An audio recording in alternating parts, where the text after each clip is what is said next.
Shalom jemaat kasih oleh Tuhan, kita bersyukur sekali kita boleh beribadah pada pagi hari ini.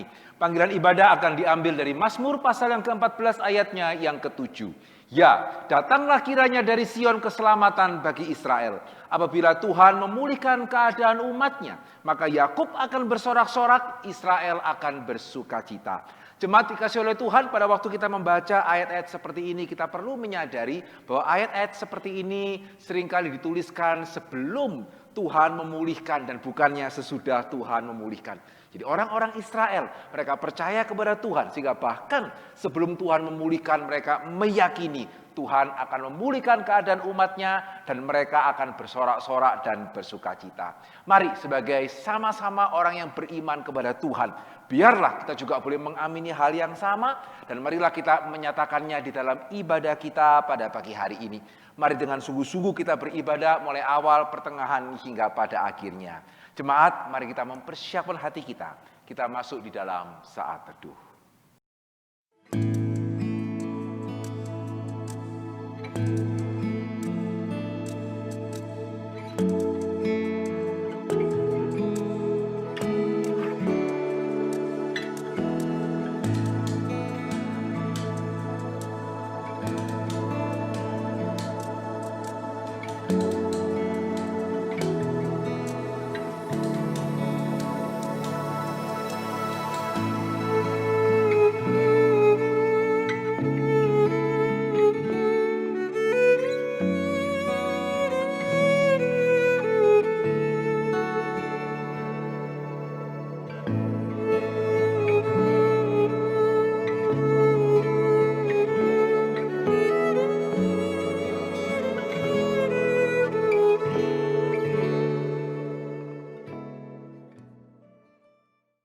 Shalom jemaat yang dikasihi Tuhan, bersyukur kita masih boleh mengadakan ibadah pada pagi hari ini, walaupun masih secara online. Mari saya ajak setiap kita untuk boleh memulai ibadah ini dengan kesadaran, sehingga dari hati kita boleh mengakui, kita boleh menyadari bahwa pertolongan kita datangnya dari Tuhan yang menciptakan langit dan bumi. Tuhan yang tidak pernah melupakan pekerjaan tangannya. Kiranya damai sejahtera, sukacita surga menyertai dimanapun kita berada. Amin. Gloria Patri.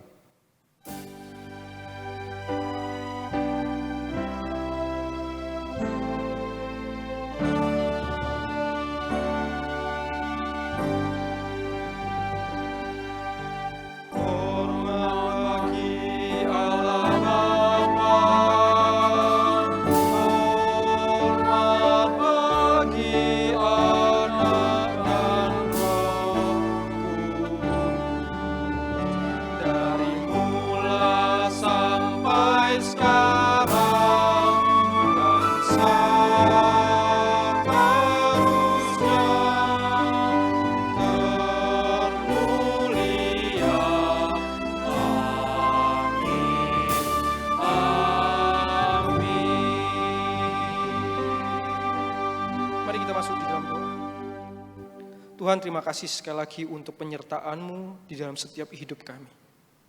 Di dalam segala hal, apapun yang terjadi di dalam hidup kami. Kami percaya Engkau ada di sana. Dan buktinya adalah kalau kami masih hidup hari ini. Itu adalah bukti kebaikan-Mu bagi setiap kami. Tuhan, kami sadar, kami adalah manusia yang berdosa. Karena itu Tuhan, pada saat ini, sebelum kami memulai ibadah kami lebih lagi, Tuhan, kiranya Tuhan boleh kuduskan dan layakkan setiap kami. Ampuni segala dosa dan pelanggaran kami. Tuhan, dengan hati yang hancur, kami datang kepadamu.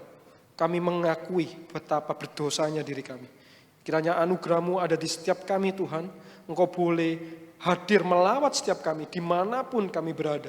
Dan kiranya sungguh Tuhan, kami boleh memiliki iman untuk kami boleh bersekutu bersama-sama dengan saudara seiman yang lain. Kiranya Tuhan hadir supaya sungguh Tuhan ketika kami beribadah, kami boleh dikuatkan dan kami boleh menerima janji-Mu. Terima kasih Tuhan, biarlah segala puji, hormat kami boleh menaikkan kepada Engkau pada saat ini. Di dalam nama Tuhan Yesus kami berdoa dan mengucap syukur. Amin. Bersyukur untuk kesetiaan Tuhan di dalam hidup setiap kita. Karena itu mari kita naikkan syukur kita seperti pemazmur dalam Mazmur 57 ayatnya yang ke-9 sampai dengan yang ke-11 yang berkata, Aku mau bersyukur kepadamu di antara bangsa-bangsa ya Tuhan. Aku mau bermazmur bagimu di antara suku-suku bangsa. Sebab kasih setiamu besar sampai ke langit, dan kebenaranmu sampai ke awan-awan. Tinggikanlah dirimu mengatasi langit ya Allah. Biarlah kemuliaanmu mengatasi seluruh bumi. Mari kita katakan, ku bersyukur Tuhan.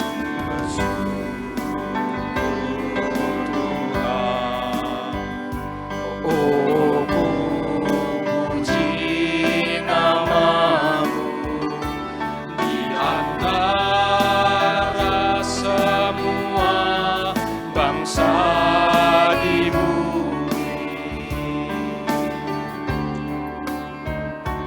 Kasih-Mu tak berubah, melebihi kesetiaan-Mu sampai angkasa tinggi. Mari kita katakan, terpujilah Tuhan. Terpujilah Tuhan yang Maha Mulia.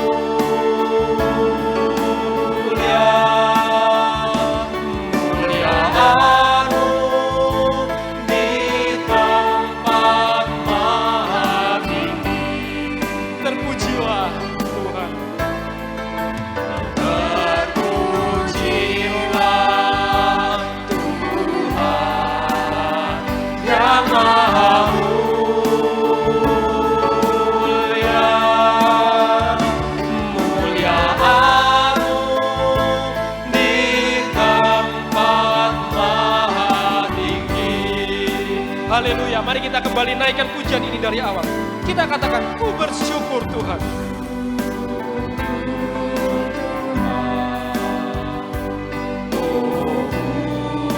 Puji namamu di antara semua bangsa di bumi. Rasakan bahwa kasih-Nya tidak pernah berubah.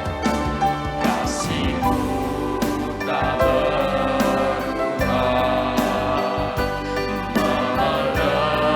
melebihi Katakan, kesetiaan-Mu sampai angkasa tinggi. sampai angkasa tinggi. Mari bersama-sama dimanapun kita berada, kita katakan, terpujilah Tuhan. Terpujilah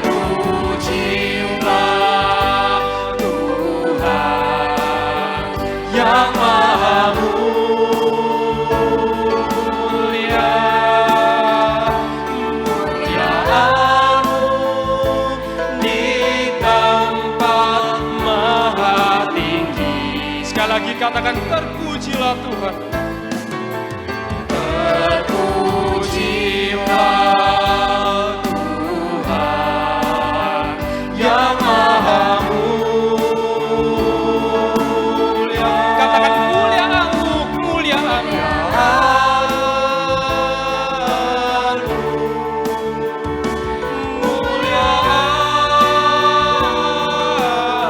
Kemuliaan-Mu Tuhan. Kemuliaan-Mu di tempat maha tinggi. Sebab segala puji hormat hanya bagi Dia. Karena Dialah yang layak kita tinggikan, layak kita sembah. Biarlah segala bangsa sujud kepadanya. Sebab Dia Allah yang kudus, layak disembah. Mari bersama kita katakan, layaklah segala bangsa. Layaklah segala bangsa sujud kepadamu, sebab Kau Allah yang kudus, layak disembah. Bersama-sama katakan, besar dan ajaiblah karya-Mu. Besar dan ajaiblah karya-Mu. Amin. Adil dan benarlah jalan Raja segala bangsa, Raja segala bangsa yang maha kuasa,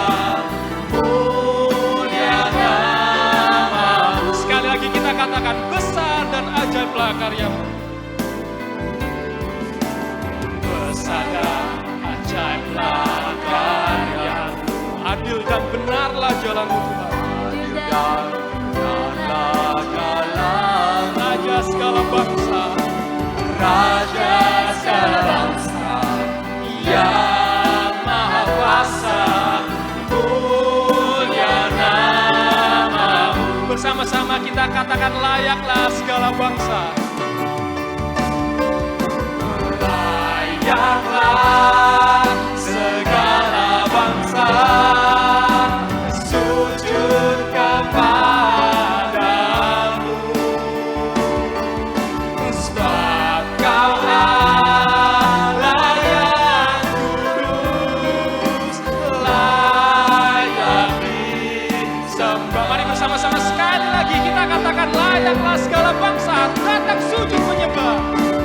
Layaklah segala bangsa sujud kepadamu,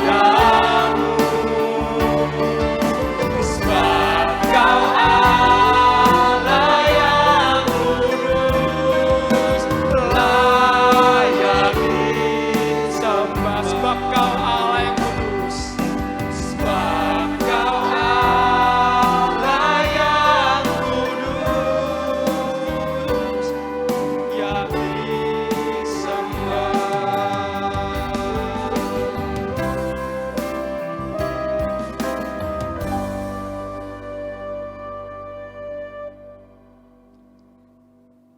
Tiba saatnya bagi kita untuk mendengarkan kebenaran firman Tuhan. Tema firman Tuhan hari ini adalah tentang berdoa. Namun untuk mempersiapkan hati kita, saya ingin mengajak kita untuk dapat bersyukur atas kebaikan Tuhan di dalam hidup setiap kita. Mengapa? Karena bersyukur merupakan sebuah cara di mana kita dapat bertahan di dalam kondisi yang tidak mudah. Dengan bersyukur kita dapat tetap kuat. Itulah mengapa Paulus menasihatkan kita untuk selalu mengucap syukur di dalam segala keadaan. Orang yang bisa bersyukur adalah orang yang dapat menemukan atau menyadari kebaikan Tuhan di dalam kondisi yang tidak baik sekalipun. Sehingga orang yang selalu bersyukur akan percaya bahwa ia akan selalu melihat kebaikan Tuhan. Mari kita belajar bersyukur kepada Tuhan dan menyatakan segala kekhawatiran kita di dalam doa.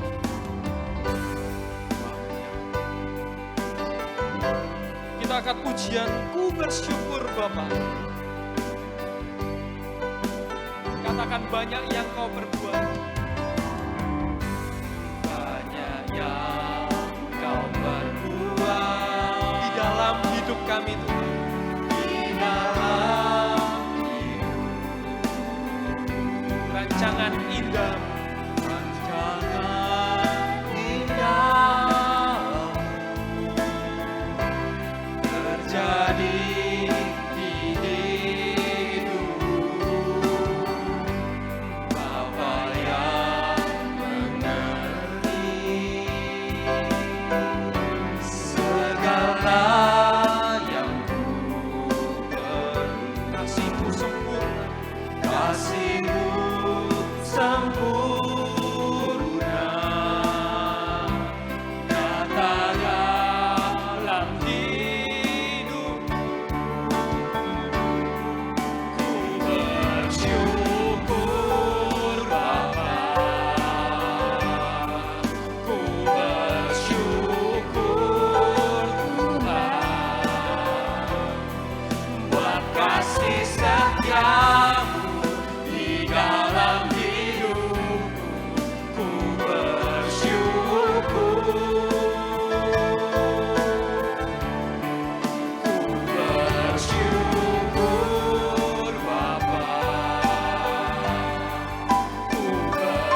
lagi dari awal. Katakan banyak yang kau perbuat.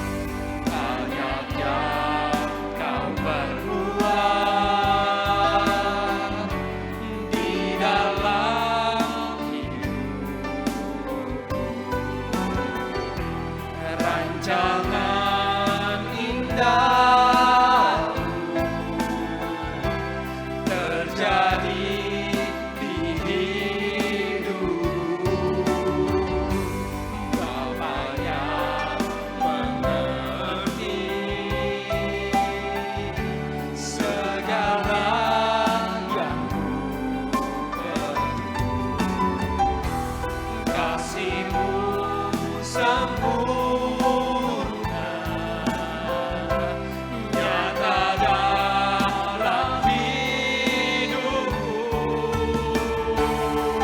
Ku bersyukur Bapa, ku bersyukur Tuhan. Katakan buat kasih setiamu. Kasih setiamu di dalam hidupku, ku bersyukur. Ku bersyukur Bapa, ku bersyukur Tuhan. Buat kasih setiamu di dalam hidupku, ku bersyukur Tuhan. Mari sama-sama saya ajak sekali lagi kita katakan ku bersyukur Bapa. Bersyukur Bapa, ku bersyukur Tuhan. Buat kasih setiamu di dalam setiap kehidupan kami. Kasih setiamu di dalam hidupku, ku bersyukur. Ku bersyukur Bapa, ku bersyukur Tuhan. Buat kasih setiamu di dalam hidupku, ku bersyukur, Ku bersyukur. ku bersyukur, Ku bersyukur. ku bersyukur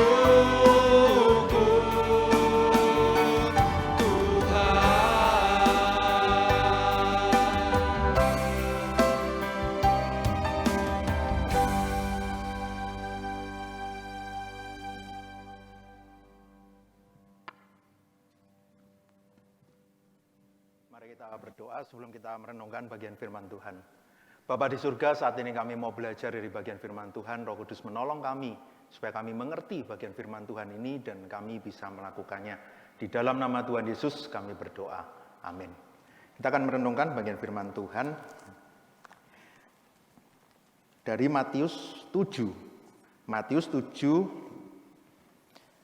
ayat 7 sampai 11. Matius 7 ayat 7 sampai 11 kita akan merenungkan bagian firman Tuhan ini. Matius 7 ayat 7 sampai 11 saya akan bacakan bagian firman Tuhan ini. Mintalah maka akan diberikan kepadamu, carilah maka kamu akan mendapat. Ketoklah maka pintu akan dibukakan bagimu. Karena setiap orang yang meminta menerima dan setiap orang yang mencari mendapat. Dan setiap orang yang mengetok baginya pintu dibukakan. Adakah seorang daripadamu yang memberi batu kepada anaknya jika ia meminta roti? Atau memberi ular jika ia meminta ikan? Jadi jika kamu yang jahat tahu memberi pemberian yang baik kepada anak-anakmu, apalagi Bapamu yang di sorga, ia akan memberikan yang baik kepada mereka yang meminta kepadanya. Satu bagian firman Tuhan yang mungkin kita juga sudah familiar tentang doa. Saya berikan tema yang diambil dari bagian firman Tuhan ini ayat yang ke-7. Minta, cari, ketok. Kalau kita coba renungkan tema ini, tentu satu tema yang baik untuk kita refleksikan. Kita coba renungkan khususnya ketika memasuki tahun 2021 yang masih tidak mudah ini. Kalau kita lihat bagian firman Tuhan ini bolehkah saya tanya sebelum kita akan lanjutkan pembahasan kita? Kalau kita lihat pertanyaan yang pertama gini, kalau seandainya di gereja diadakan seminar, bagaimana doa yang benar menurut firman Tuhan gitu ya. Kira-kira saudara mau datang nggak ke acara itu? Atau mungkin gini, doa menurut perjanjian lama, doa yang alkitabiah gitu ya. Saya nggak bilang saudara mungkin tidak suka datang seminar gitu ya. Mungkin saudara akan datang, mungkin saudara akan tetap, ya kalau ditanya apalagi sama hamba Tuhan gitu ya. Nanti datang nggak? Ya datang, tapi harinya nggak datang gitu ya. Seringkali kejadian seperti itu. Tapi saya yakin seandainya tidak datang, bukan karena kita itu malas, bukan karena kita tidak suka belajar. Saya yakin jemaat Elion nggak seperti itu gitu ya. Tapi mungkin kita sudah tahu tentang doa. Sudah banyak seminar yang kita ikuti.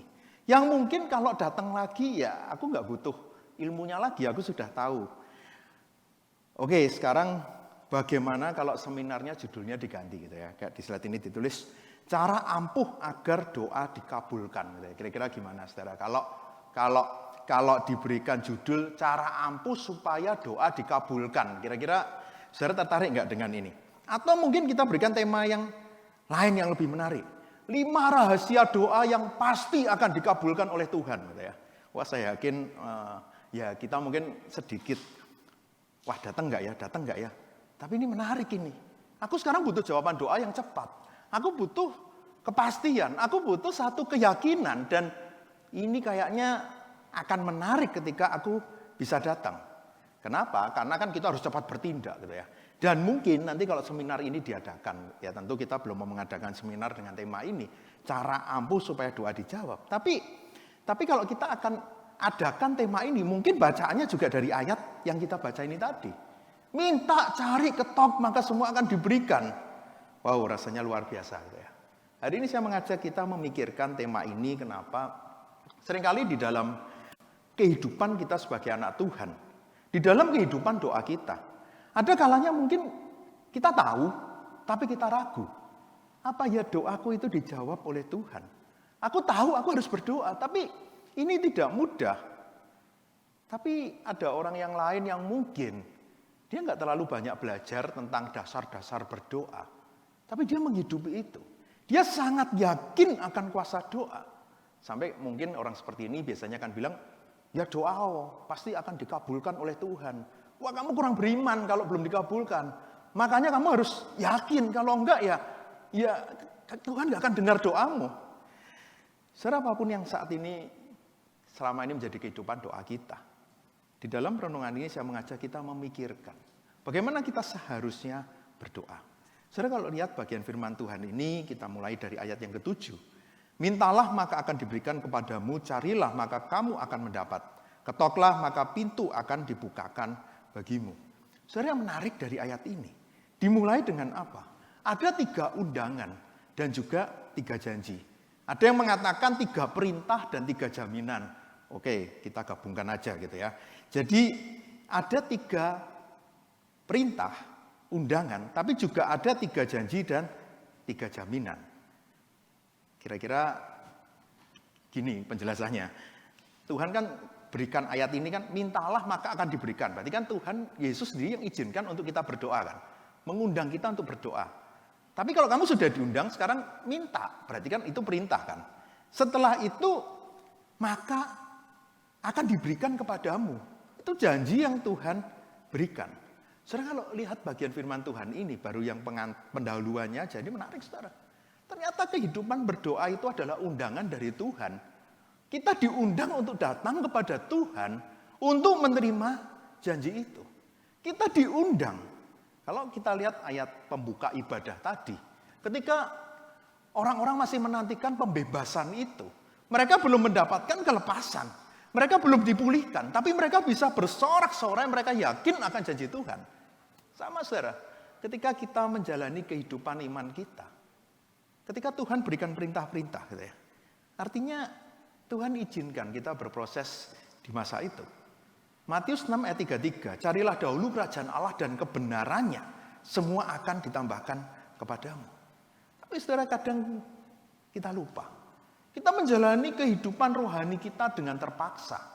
Kita menjalaninya bukan dengan penuh sukacita karena yakin akan janji Tuhan. Yang ada yang diingat-ingat apa sih? Perintah kan. Kalau kita mikir undangan aja harusnya kita itu menjalani dengan sukacita. Kenapa? Kayak gini, Tuhan bilang, ayo beribadah. Lalu kan seneng kan? Itu kan Tuhan yang izinkan kita untuk datang menghampiri dia kan. Tapi yang kita ingat cuma, loh kamu kalau mau didengar doanya minta. Minta.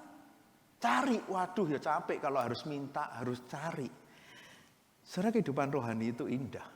Kehidupan mengikut Tuhan itu indah. Kadang kita lupa. Kita menjadikan itu beban. Kita lupa kalau sesungguhnya ada hal indah yang Tuhan izinkan untuk kita alami. Ada hal baik. Ada janji yang menantikan kita. Bagaimana kita menanggapi undangan ini? Di awal ini perenungannya, saudara, bagaimana selama ini ketika Tuhan memerintahkan, apakah kita yakin dengan janji Tuhan itu? Ketika kita berdoa, apakah kita yakin ada janji Tuhan yang Tuhan berikan kepada kita? Saudara, undangan yang seperti apa kita akan coba lihat satu-satu dari bagian firman Tuhan ini. Yang pertama kalau kita lihat, minta, cari, ketok. Berbicara apa sih itu, saudara? Berbicara sesuatu yang dilakukan terus-menerus. Kalau kita lihat Matius 6 ayat 33. Ayat ini ada di dalam perikop tentang kekhawatiran. Kekhawatiran tentang makanan, minuman, pakaian. Ini kan ayat yang sama. Dan ayat ini juga menunjukkan hal yang sama. Kalau kita lihat ilustrasi di ayat 9 dan 10. Bukankah berbicara tentang kalau anaknya minta roti ya dikasih roti. Kalau minta ikan akan dikasih ikan. Artinya sama, berbicara tentang kebutuhan fisik yang Tuhan akan sediakan. Tapi kalau kamu mau mendapatkan kebutuhanmu, kamu cari Tuhan. Nah, saudara, kalau kita coba lihat ayat ini, yang menarik apa sih? Ayat ini dituliskan dalam present tense gitu ya. Artinya sesuatu yang terus-menerus. Sesuatu yang terus-menerus yang membuat kita ini disuruh mintanya tuh terus. Kalau kita disuruh mencari, carinya tuh terus. Kalau kita disuruh mengetuk, kita tuh terus mengetuk. Kenapa? Saudara, kalau sampai di bagian ini, kalau kita berpikir kritis gitu ya. Saya waktu coba renungkan ini, saya juga mencoba berpikir kritis. Ternyata ini nggak gampang. Kenapa? Karena janjinya sudah diberikan kan. Makanya kadang kita itu kalau ditanya, sudah berdoa, sudah, sekali aja cukup. Karena Tuhan akan jawab pada waktunya. Kan itu juga keren kan, saudara. Jawaban yang sangat baik kan. Kenapa sih kok kamu nggak doa lagi? Kenapa kemarin kamu puasa kok sekarang nggak puasa? Ya karena, ya aku yakin Tuhan akan jawab pada waktunya, tapi bukan sekarang gitu ya. Oh, jawaban yang luar biasa yang diberikan. Tapi saudara, kalau kita lihat bagian firman Tuhan, bagian ini diperintahkan untuk terus-menerus. Bagian ini diberikan supaya kita bisa terus-menerus, kita bisa terus meminta. Paulus juga katakan tetaplah berdoa. Saudara, kalau ngomong terus-menerus nih menarik gitu ya. Kenapa? Nah, kita coba pikirkan. Kenapa sih di dalam doa ini kok harus terus-menerus? Apakah itu memaksa Tuhan? Apakah ketika kita terus-menerus makanya Tuhan nanti akan kamu kok minta terus sih? Ini kayaknya kamu harus berhenti dulu. Apakah Tuhan akan merasa seperti itu? Saudara, kalau kita lihat bagian firman Tuhan, memang kita diajak untuk mau datang kepada Dia. Kita diajak untuk bisa datang kepada Dia. Kita bisa mencari Dia. Kalau kita lihat bagian penjelasan tentang doa di khotbah di bukit, dikatakan memang jangan bertele-tele. Betul, doa nggak boleh bertele-tele. Tapi apakah di situ dikatakan tidak usah berdoa? Kan enggak kan? Tapi sekarang yang diminta adalah doa yang benar. Doa yang kita datang kepada Dia bukan dengan banyaknya ucapan doa itu pasti dikabulkan. Tapi doa yang kita datang kepada Dia, kalau kita lihat di ayatnya justru masuk kamar di tempat yang tersembunyi. Doa yang kita ada di tempat yang tersembunyi. Kita mencari Tuhan. Doa yang kita datang, kalau lihat di situ bahkan kalau kita lihat doa Bapa kami, bukankah itu juga menarik? Berikanlah kami pada hari ini makanan yang secukupnya. Artinya kita diajak untuk terus datang kepada Tuhan. Kita diminta untuk terus datang kepada Dia. Saudara, evaluasi di bagian ini. Apakah selama ini kita sudah berdoa dengan terus-menerus? Nanti kita coba pikirkan kenapa sih kok harus terus-menerus. Tapi di bagian ini cukup penting, saudara. Ketika kita melihat hidup kita, kalau kita bilang kita adalah anak Tuhan, apakah kita sudah terus-menerus berdoa? Lalu kenapa sih kok kita harus terus-menerus berdoa? Bagian yang selanjutnya, ketika melihat diperintahkan untuk terus berdoa. Ayat 11, jika kamu yang jahat tahu memberi pemberian yang baik kepada anak-anakmu, apalagi bapamu. Saudara kalau lihat bagian relasi ini menarik, saudara. Kenapa? Karena bapamu tahu apa yang kamu perlukan. Bagian yang lain juga, Tuhan tahu apa yang kamu perlukan. Matius 6 ayat 8-9. Jadi janganlah kamu seperti mereka karena bapamu mengetahui apa yang kamu perlukan sebelum kamu minta kepadanya. Karena itu berdoalah demikian, Bapa kami yang di surga. Ayat ini menarik. Jadi kalau tadi penjelasannya terus-menerus tuh mungkin kita masih lihat itu menjadi beban. Tapi kenapa kita harus terus-menerus? Karena dia adalah Bapa kita. Karena kita adalah anak yang harus berelasi dengan Bapa. Karena kita adalah anak yang memerlukan, aku mau datang kepada Bapa. Saudara kalau kita coba lihat dengan rangka Bapa dan anak, ayat ini menjadi menarik gitu ya. Kenapa? Coba kita pikirkan minta. Gitu ya. Ketika kita minta, anak itu kalau perlu sesuatu kan minta kepada siapa sih? Masa minta kepada orang lain, minta kepada tetangga, minta kepada orang yang asing yang tidak dikenal. Tentu dia minta kepada Bapa. Ketika anak merasa lemah dan perlu dijaga, dia minta perlindungan kepada siapa? Tentu kepada ayahnya. Saudara, bukankah ketika kita ada kebutuhan, kita pun butuh Bapa yang akan mencukupkan. Lalu ketika ayat yang mengatakan tentang cari, saudara kapan sih seorang anak itu mencari bapaknya? Kira-kira kalau jadi bapak dicari anak waktu ada kebutuhan aja itu seneng gak sih saudara? Kalau anak cuma ya setahun sekali lah aku ngomong sama papaku gitu ya. Kan gak seperti itu kan. Di dalam relasi ini dibutuhkan anak terus mencari bapak. Karena dia tahu aku butuh perlindungan yang terus-menerus. Aku butuh terus dekat dengan Bapa. Aku butuh untuk semakin memahami kehendak Bapa. Nah kalau kita lihat bagian yang ketuk ini juga menarik. Ketuk ini berbicara, kan kamu mau minta, kamu mau cari. Usahanya apa? Ya diketuk. Saya ulangi ya, kalau kita mau minta, mau cari, usahanya apa? Ya diketuk. Sampai pintu dibukakan. Artinya satu ketaatan kita, satu ketekunan kita untuk aku mau betul-betul meminta dan mencari. Actionnya itu apa? Kalau tadi saya ajak evaluasi doa kita yang terus-menerus, saudara. Mungkin gini, aku sudah terus-menerus berdoa. Ya betul, kita harus terus berdoa karena aku mau terus cari, aku mau terus mengerti apa yang menjadi kehendak Tuhan. Saudara kalau di Wahyu 3 ayat yang ke-20, lihatlah aku berdiri di muka pintu dan mengetok. Jikalau ada orang yang mendengar suaraku dan membukakan pintu, aku akan masuk mendapatkannya dan aku makan bersama-sama dengan dia dan ia bersama-sama dengan aku. Saudara, undangan ini begitu jelas. Tuhan mengetok pintu dan kalau kamu buka, aku akan bersama dengan kamu. Saudara sama kan? Saya yakin ketika dipakai kata mengetuk ini, Tuhan juga ingin kita mengetuk karena dia sudah membukakan pintu. Ketika kita boleh berdoa mendapatkan undangan ini, orang berdosa tidak boleh datang menghampiri Tuhan sebelum Kristus menebus kita. Artinya kita sekarang boleh datang, undangan sudah diberikan. Kenapa kita tidak meresponi itu? Evaluasinya saudara, apakah kita sudah menjadi anak yang mencari perlindungan dan pertolongan dari Bapa? Karena itu terus berelasi dengan Bapa kita. Dan ini baru bisa terjadi kalau kita sungguh-sungguh merendahkan diri. Kalau kita sungguh-sungguh sadar, aku anak yang lemah dan aku perlu kekuatan dari Tuhan. Aku anak yang perlu Tuhan jaga, Tuhan cukupkan, Tuhan pelihara. Kadang kita merasa kita kuat, ya mungkin karena anak-anak.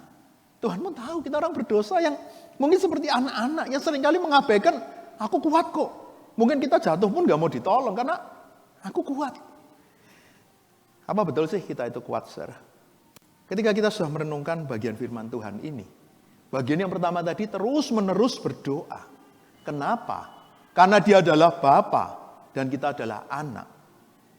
Lalu selanjutnya bagian apa yang kita perlu renungkan dari bacaan kita ini? Ketika kita terus-menerus berdoa kepada Bapa, satu hal yang penting. Kenapa sih kok kita harus terus berdoa?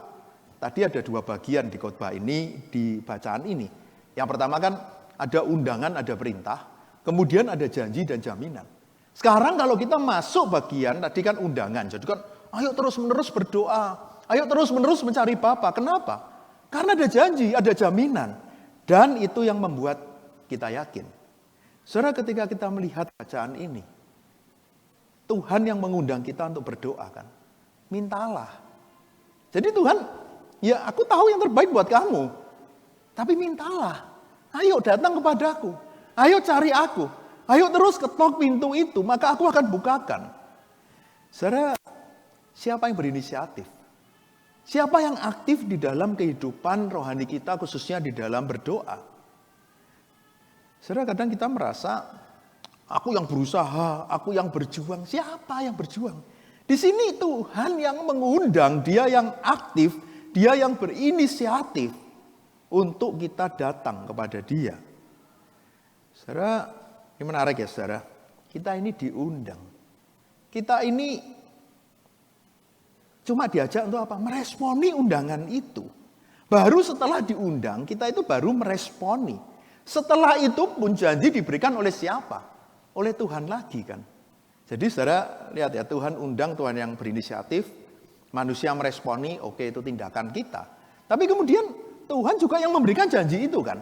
Artinya sebetulnya peran kita itu cuma meresponi undangan Tuhan. Ya mungkin kalau kita datang ke pesta pernikahan dapat undangan atau pesta yang lain diundang. Kan yang undang dia, siapkan pesta dia kan.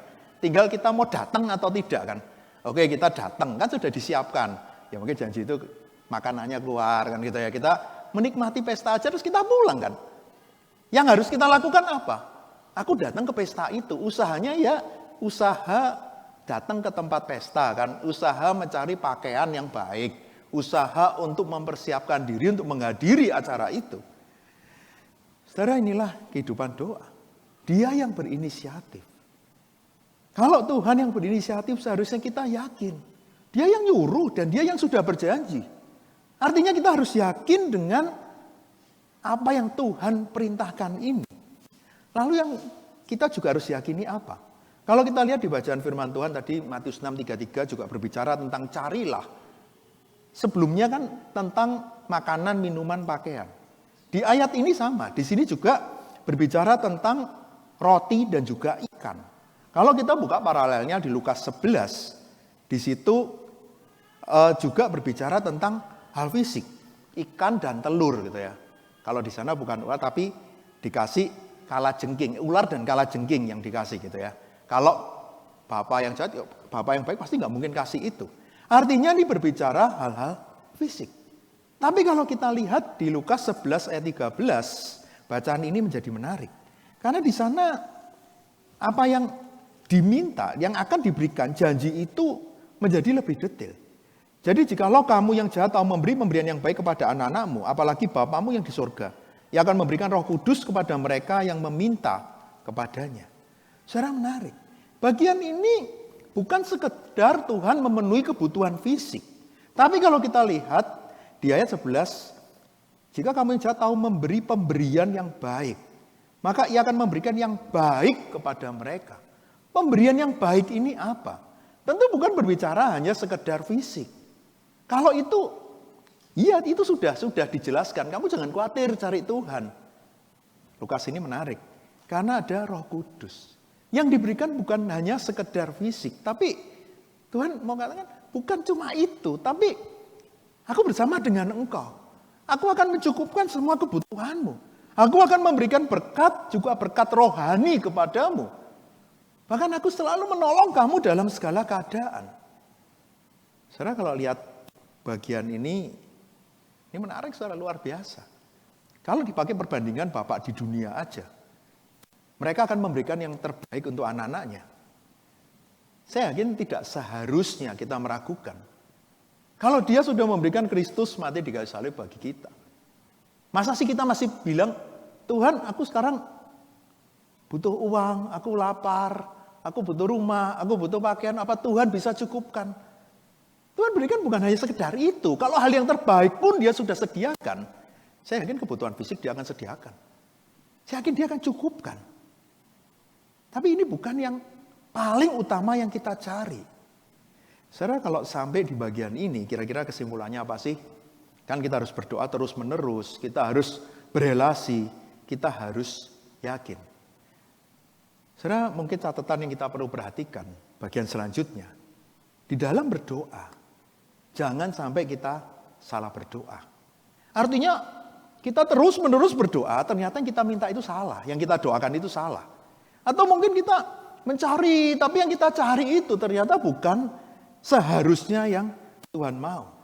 Saudara, menarik di bagian firman Tuhan.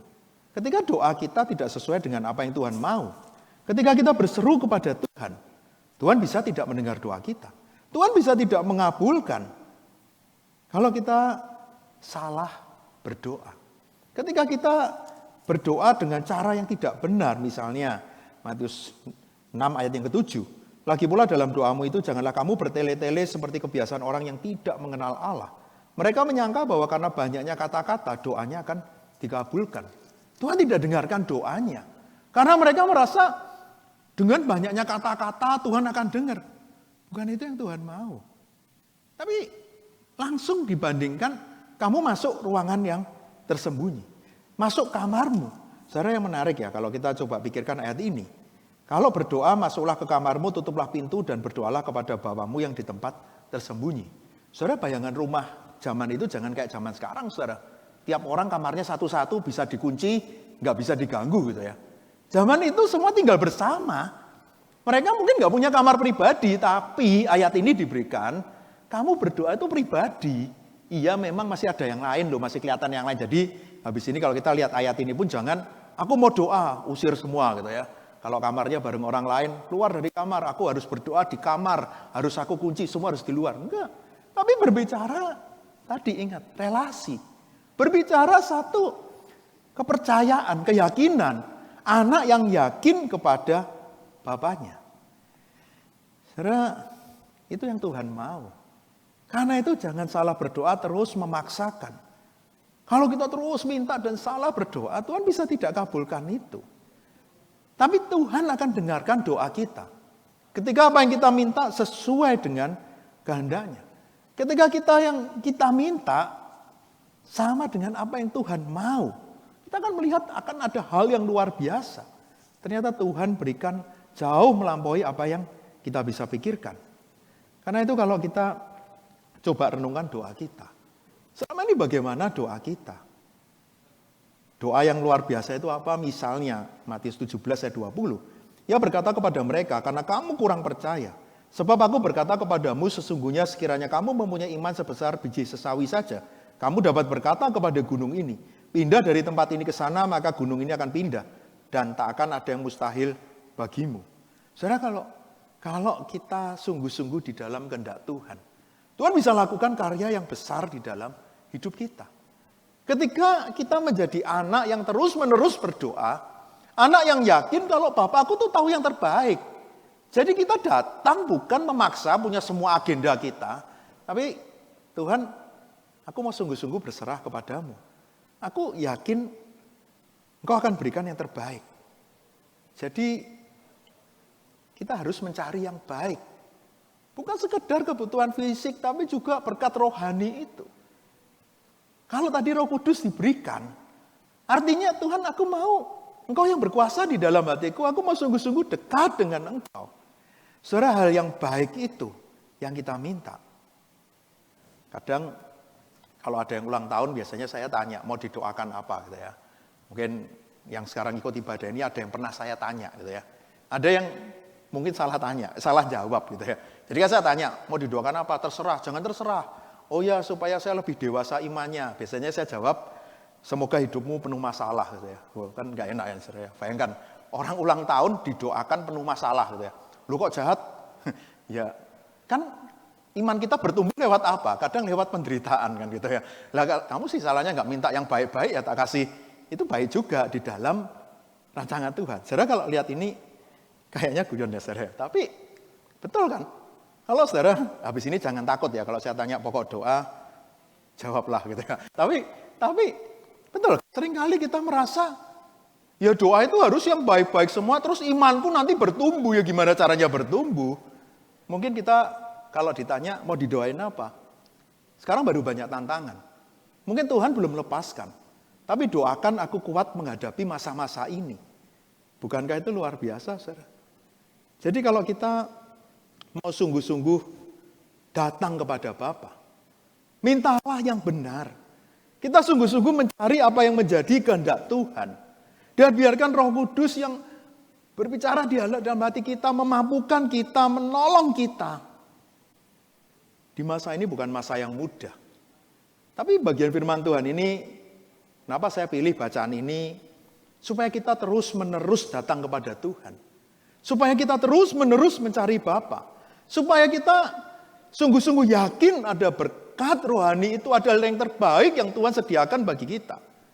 Sebagai penutup, saya mau pakai ilustrasi tentang doa. Ada 2 ilustrasi, ini ilustrasi lama gitu ya. Yang pertama sih doa dan mengucap syukur. Makanya tadi sebelum khotbah ini juga, ketika doa harus bersyukur gitu ya. Ceritanya mungkin kita pernah tahu ya, ada orang yang berdoa. Jadi dia jalan kaki, terus lihat orang naik sepeda. Enak ya Tuhan, dia naik sepeda, kasih aku sepeda, Tuhan kabulkan dikasih sepeda. Terus sudah naik sepeda, ada orang naik sepeda motor. Wah Tuhan enak ya naik sepeda motor, berikan aku sepeda motor. Tuhan ya kabulkan gitu ya, dikasih sepeda motor.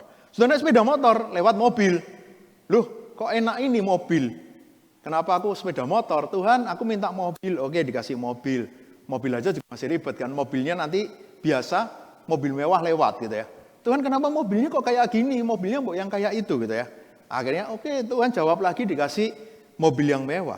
Tapi setelah itu dia duduk di mobil mewahnya, dia duduk saat itu, ya ini cerita ilustrasi itu seperti ini. Dia sendirian, dia merasa sedih, dia sudah cukup kaya, tapi dia tidak bersama dengan keluarganya. Dan di jendela mobil mewahnya dia lihat keluar. Ternyata di luar itu ada pasangan yang sedang berjalan kaki dan gandengan tangan begitu romantis gitu ya. Doanya apa sih? Mungkin kalau suruh milih dia akan berdoa, Tuhan tak jalan kaki lagi aja Tuhan, yang penting romantis gitu ya. Oke, nanti kita akan belajar apa dari ilustrasi ini. Saya ceritakan ilustrasi satunya lagi. Ada musibah banjir gitu ya. Ketika banjir ada anak Tuhan yang di sana, banjirnya tinggi, dia sudah ada di atap rumah, lalu dia berdoa, Tuhan berikan mujizat, selamatkan aku, bebaskan aku dari banjir ini. Wah bayangannya kalau mujizat itu apa sih? Tiba-tiba tanah itu, air itu kering gitu ya. Mungkin mujizatnya kayak laut terbelah kan, banjirnya itu terbelah dan dia bisa lewat di tengahnya. Atau mungkin dia bisa terbang gitu ya. Atau mungkin malaikat akan datang.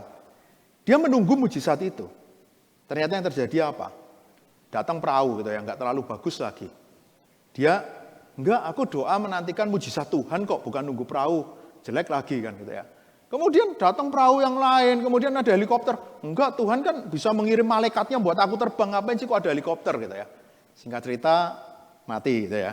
Terus nanti dia ketemu Tuhan, dia marah, ini ilustrasinya ngomong seperti itu. Tuhan kenapa enggak selamatkan aku? Aku sudah kirim banyak perahu dan helikopter, kenapa kamu enggak mau naik gitu ya. Oke saudara, kalau dengan kerangka perenungan firman Tuhan dari Matius 7 ayat 7 sampai 11. Kira-kira bagaimana seharusnya kita berdoa di dua kondisi ini, Saudara?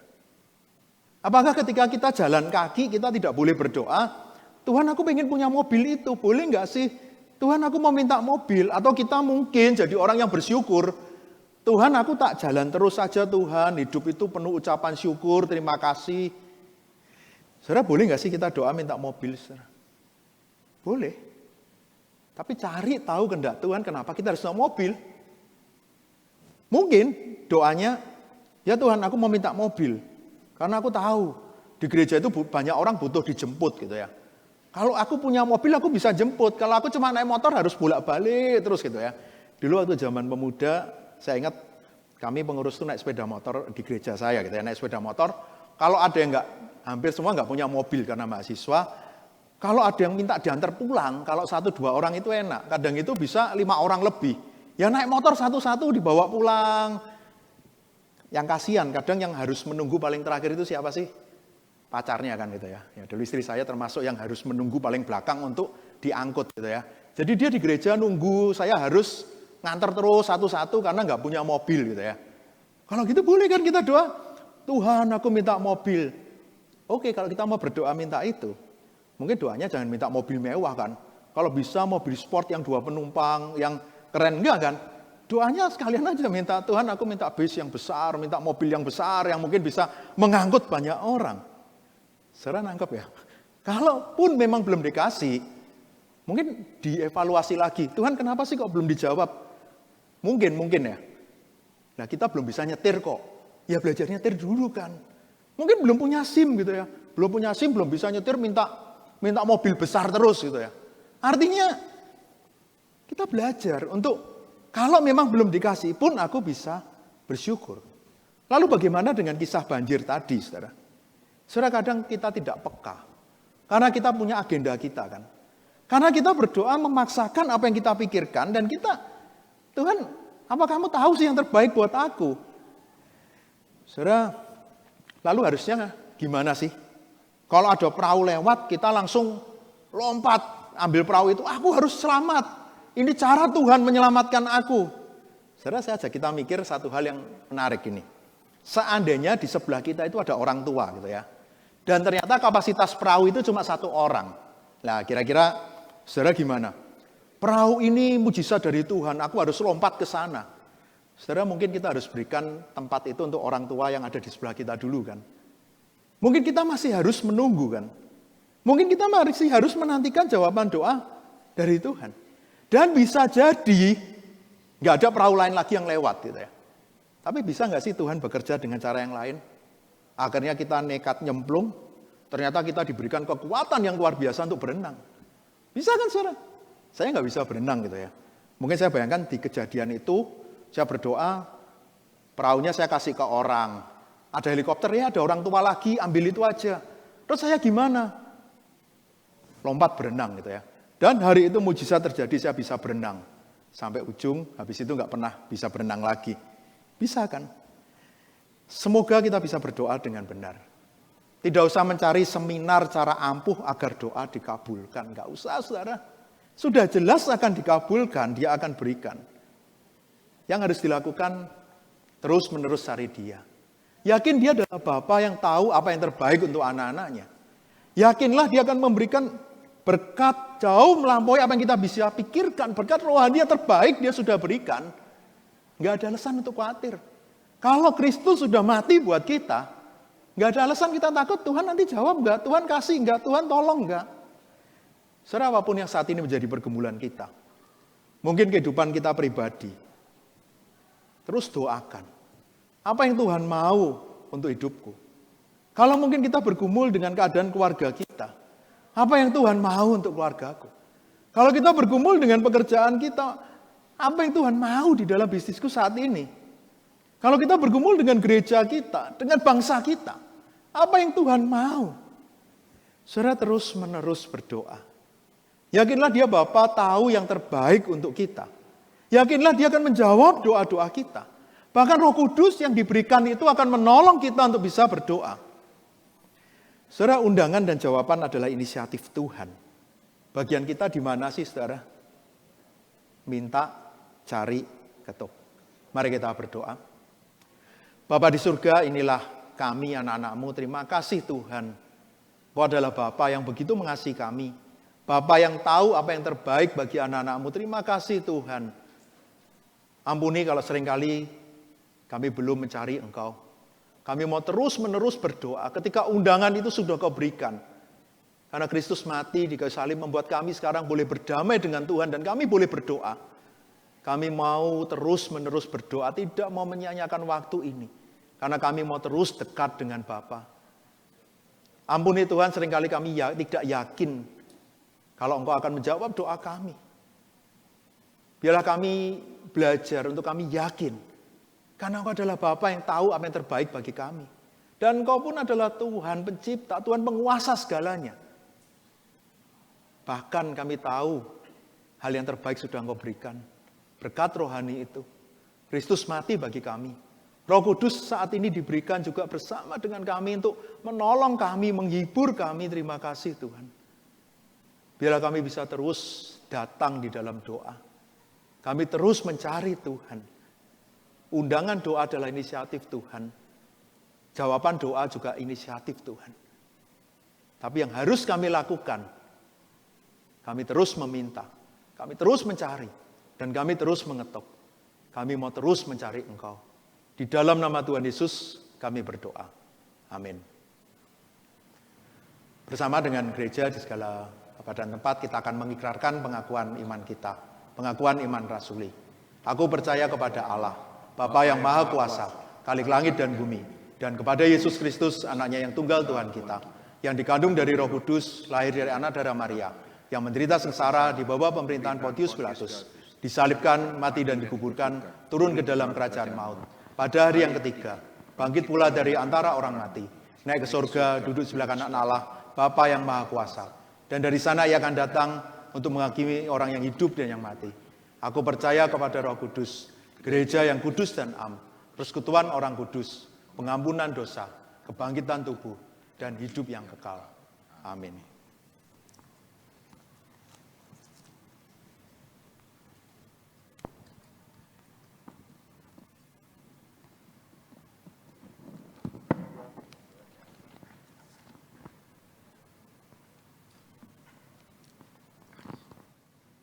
Ya, bersyukur untuk kebenaran firman Tuhan yang boleh disampaikan oleh penginjil Davi.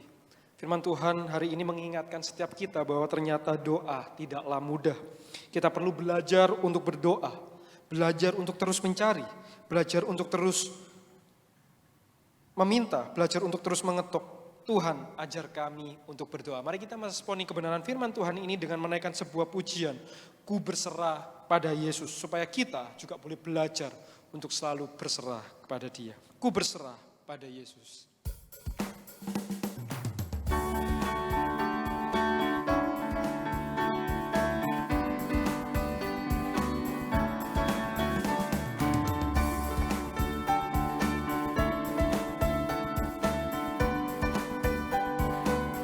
Ku berserah pada Yesus. Ku berserah pada Yesus dengan tangan yang bebas, dan ku mau mengasihinya, selalu bersamanya. Aku berserah, aku berserah, ku berserah pada Yesus, aku berserah. Ku berserah pada Yesus dengan hati yang rendah. Ku buang semua demi Yesus, ku datang kepada. Aku berserah. Aku berserah, aku berserah, ku berserah pada Yesus, aku berserah.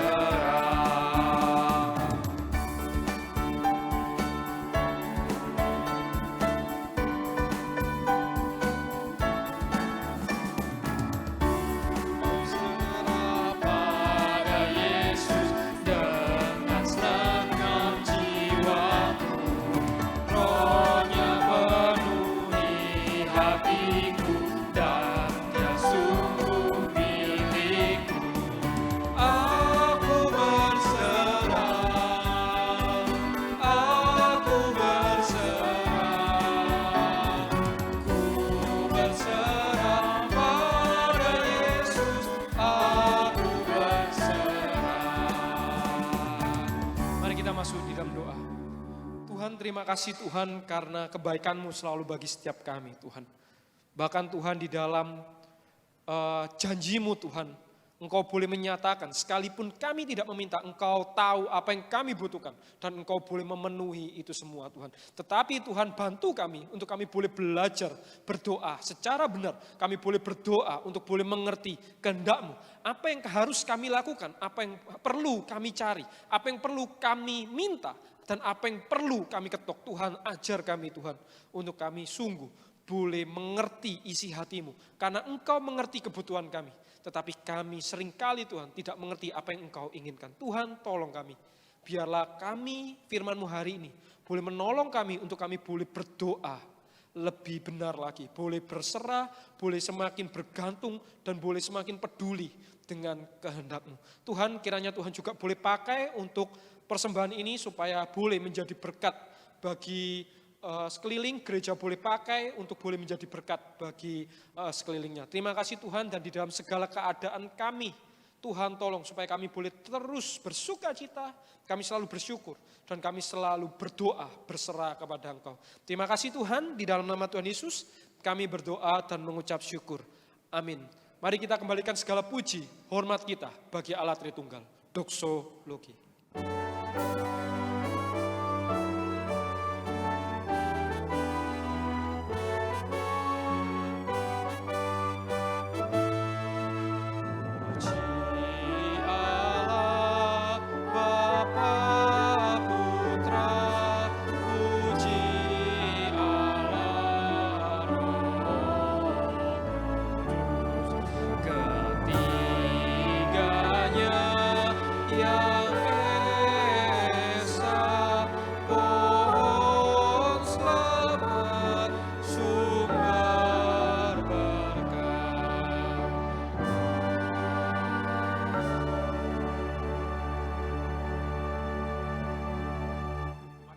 Tuhan, marilah kita boleh menerima berkat Tuhan dari tempat kita masing-masing. Kiranya Allah Bapa, Allah Anak, Allah Roh Kudus, Allah yang menciptakan kita, Allah yang menebus kita, dan Allah yang memimpin kehidupan kita, sungguh boleh menolong kita untuk meresponi undangannya, memampukan kita untuk boleh mengerti kehendaknya, dan menjadikan kita saksi untuk kemuliaan namanya, mulai hari ini sampai selama-lamanya. Amin.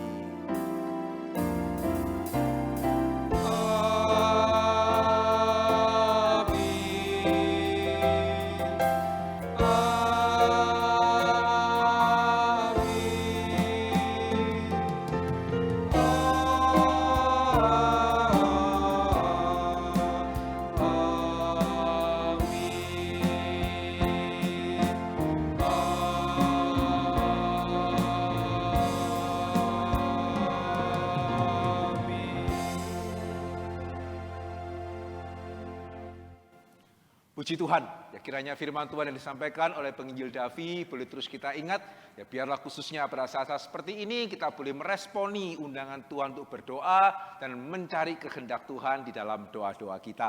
Nah, saudara, satu hal yang saya ingin kita boleh memperhatikan bersama-sama, mulai minggu depan pada tanggal 17 Januari, kita akan memulai ibadah secara live gitu ya. Kalau selama ini kita masih merekam, ya maka mulai minggu depan kita akan memulai ibadah secara live, dan untuk itu ya maka saudara, kami mengundang setiap jemaat boleh bersama-sama ibadah secara live di rumah masing-masing pukul 9.30.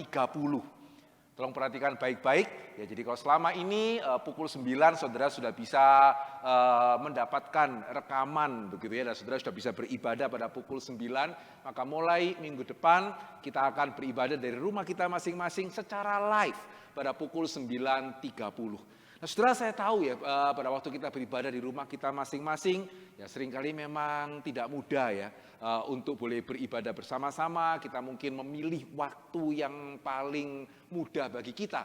Ya, tapi bolehkah ya setiap saudara diundang ya untuk kita boleh belajar kembali beribadah pada jam yang sama. Ya, jadi mulai minggu depan, bolehkah kita bersama-sama 9.30 kita beribadah bersama-sama dan doakan ya supaya ibadah live kita boleh berjalan dengan baik. Terima kasih, kiranya Tuhan boleh memberkati setiap kita. Kita sebentar akan mendengarkan pengumuman. Sekali lagi, Tuhan memberkati. Selamat pagi Bapak Ibu sekalian, salam damai sejahtera buat kita semua. Ada beberapa pengumuman penting pada hari ini. Yang pertama, pada tanggal 13 Januari jam 7 malam kita ada persekutuan doa gabungan 4 rayon dan 3 pos PI. Diharapkan kita semua bisa menghadirinya secara online. Lalu Rabu tanggal 27 Januari jam 7 malam ada persekutuan wilayah gabungan via Zoom.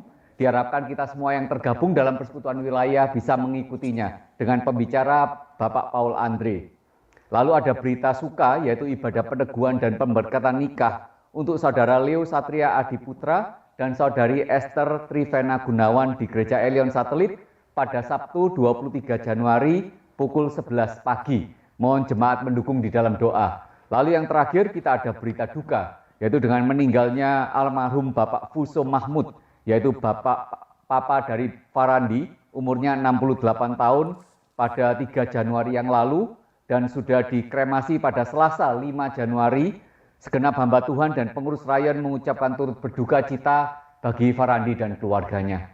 Terima kasih, demikian untuk Warta pada hari ini. Salam sehat selalu, stay home, stay safe, God bless you all.